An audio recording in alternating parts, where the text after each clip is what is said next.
Hey guys, I love pink foliage houseplants as much as the next person, and this particular plant, the Stromanthe Tristar or the Stromanthe Tricolor, as some refer to it, is definitely one of my favorite pink foliage houseplants. Now, I've had this plant for just about a year's time, and you are going to be blown away when you see the footage on how small this plant was when I originally got it versus what it looks like now. In this video, I'm going to be sharing everything you need to know in terms of repotting, tips and tricks. And on top of that, I'm going to be sharing all of the crucial care tips for this houseplant, the Stromanthe Tristar or Tricolor.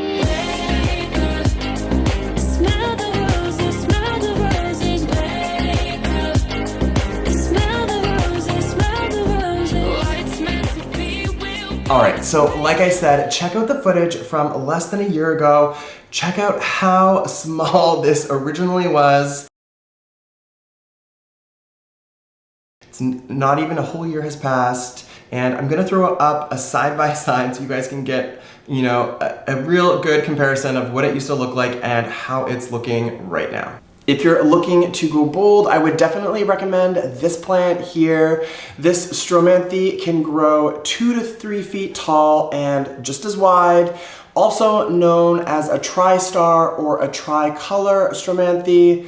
Insane, right? Well, now it's time to up the pot size once again. Now, some folks will tell you to repot this plant in the springtime, and I think that's really great advice. Now, I've happened to, in this past year, repot mine about 2 or 3 times because this thing just won't stop growing. It's getting bigger and bigger. Each and every time I've repotted mine, I've only gone up in container size about 1 inch or 2 in diameter. Now that's really important because if you were, for example, to go up to too big of a size, that means there's a lot more space, a lot more soil, and therefore the possibility for water retention, and that could all lead to root rot, and we definitely don't want that, so it is important to consider container size when we are repotting our houseplants. All right guys, so here you can see the container that it's currently in. This is more of like a sort of like wicker rattan kind of thing. Now this pot that it is currently in, I love the pink on the base of it.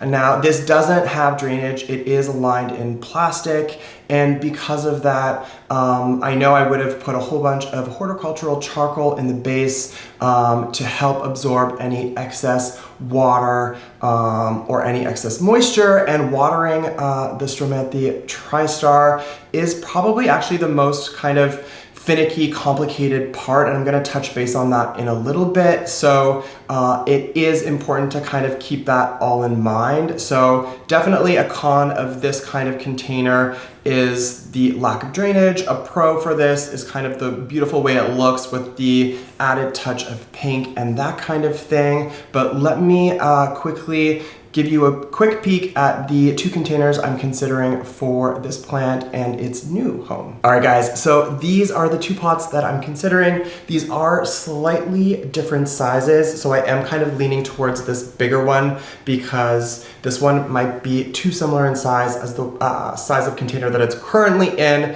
But there are some big differences between these containers and that rattan container that the plant is originally in that I want to kind of focus on for a couple of seconds. So these 2 pots are both terracotta. They have really cool glazes on the outside, and I absolutely love this one here.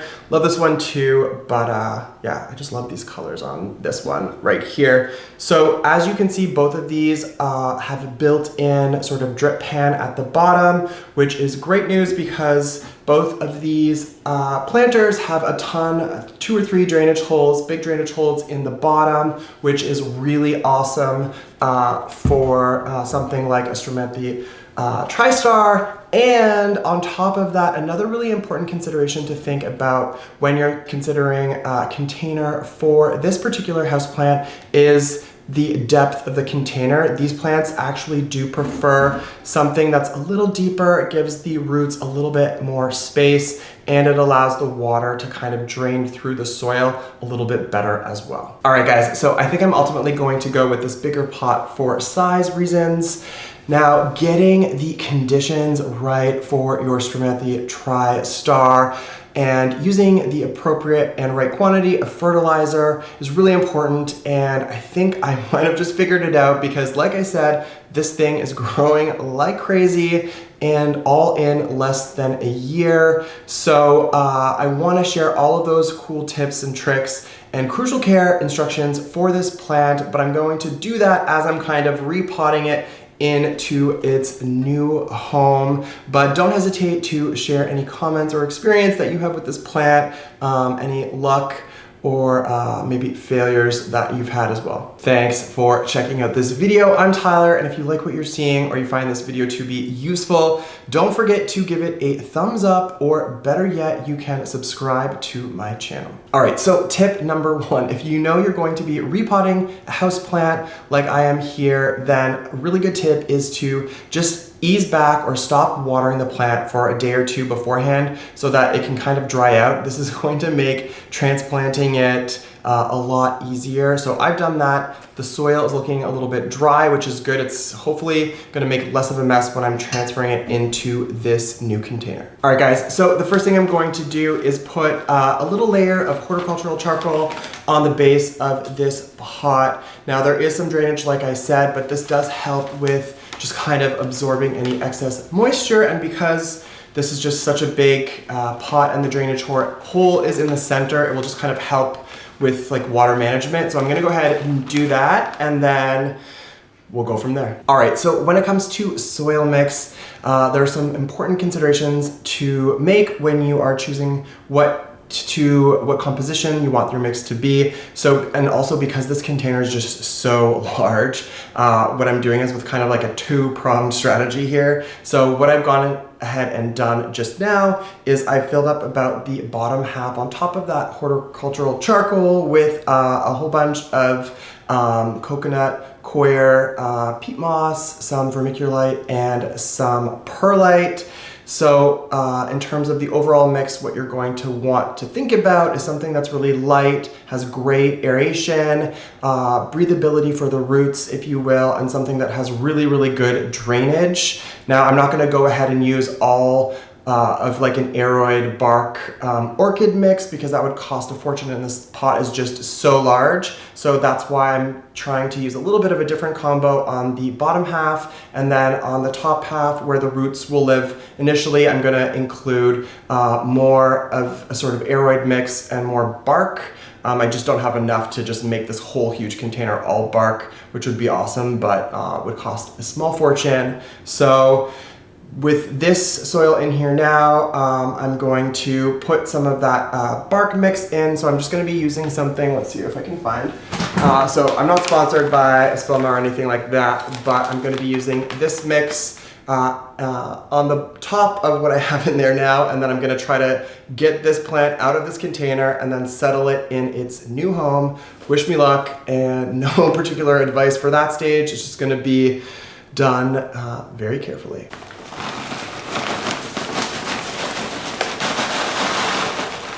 Oh yeah, the cool thing about this mix too, which I kind of forgot, is that there also is horticultural charcoal in there too. So awesome, that will help with aeration and keeping things nice and airy for breathability and drainage too. This is gonna be interesting. All right, very carefully, I'm just kind of squeezing the container to help loosen the container's grip on all of this plant. And of course, this is probably gonna make a huge mess, but you know. All right, guys. So I guess I did say I was going to talk a little bit about those care tips. So another thing I haven't mentioned is lighting. So maybe not as tricky as watering when it comes to these plants, but it is important. Now, these like good bright indirect light or some dapple light. I think I've had really good success with this because I've actually kept this plant under this table basically here, and this is close to a south-facing window, so it's not getting a ton of light above because it's obviously being blocked by the table, but it is getting dapple light through that south-facing window. If you give your plant too much light, too much direct light, which is going to happen is you're going to get these little brown tips, or the leaves will brown. So it is kind of a constant challenge with a plant like this, just to make sure that it's getting enough light but not too much direct sunlight and you're not burning the entire plant. So let's see if I've loosened this enough to, crunchy. All right, so I think it needs a little bit more. So we can touch base on watering. The Stromanthe Tricolor, like I said, water is probably the trickiest. What you're going to want to think about and consider is ways in which you can keep this consistently moist, the soil consistently moist. So that's really hard, because if you put too much water, basically you're putting it at risk for root rot or that kind of thing. And if you don't water it enough, then there's not enough moisture in the soil to keep it happy. So basically for me, that's gonna change going from a pot with no drainage to one with drainages. So I'm probably gonna increase the amount and frequency of water I provide it, whereas before I probably held off a little bit because there was nowhere for the water to go and I didn't want the roots to sit in water. So that's really kind of what you're gonna wanna be thinking about when it comes to watering. All right, let's see if I can very carefully, all right, I don't think it's ready yet.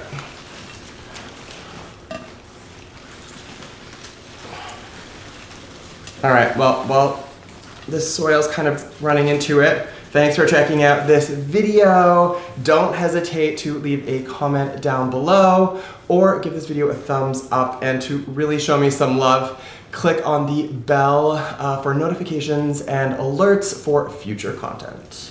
All right, so a little bit better, a little bit easier. Shimmy. Oh God, I feel like this is oddly like giving birth, but I wouldn't know how that actually works. This is a lot less painful, I would imagine. All right, so I think getting there. Ooh. All right. So basically this is like a two-person job, but I'm trying to do my best. All right, I think, whew,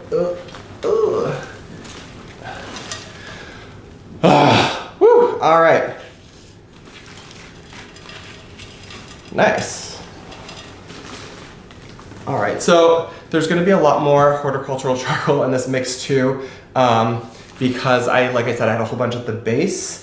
But the roots, I'm gonna take a little photo or video on my camera so you can see, but the roots are nice and fuzzy and looking really good too, which is a great sign. So let me do that and then straighten this all out. Be right back. All right guys, so far so good. Successful transplant. I actually kind of love the color of this pot for this plant because it does kind of bring out some of the weird like lighty green, yellowy tones that are in the foliage. So I think that's pretty cool. I do have some space in and around the previous plant soil and roots and the edge of this pot. So I did go ahead and mix up some more coconut, cocoa coir, peat moss, vermiculite, and perlite just to keep things light and easy. And I'll use that to fill in and around the sides. I just don't have any bark left, unfortunately. There are a couple of things in terms of care that I haven't mentioned that are pretty important. First thing that I want to bring up is humidity. Now, this guy loves humidity.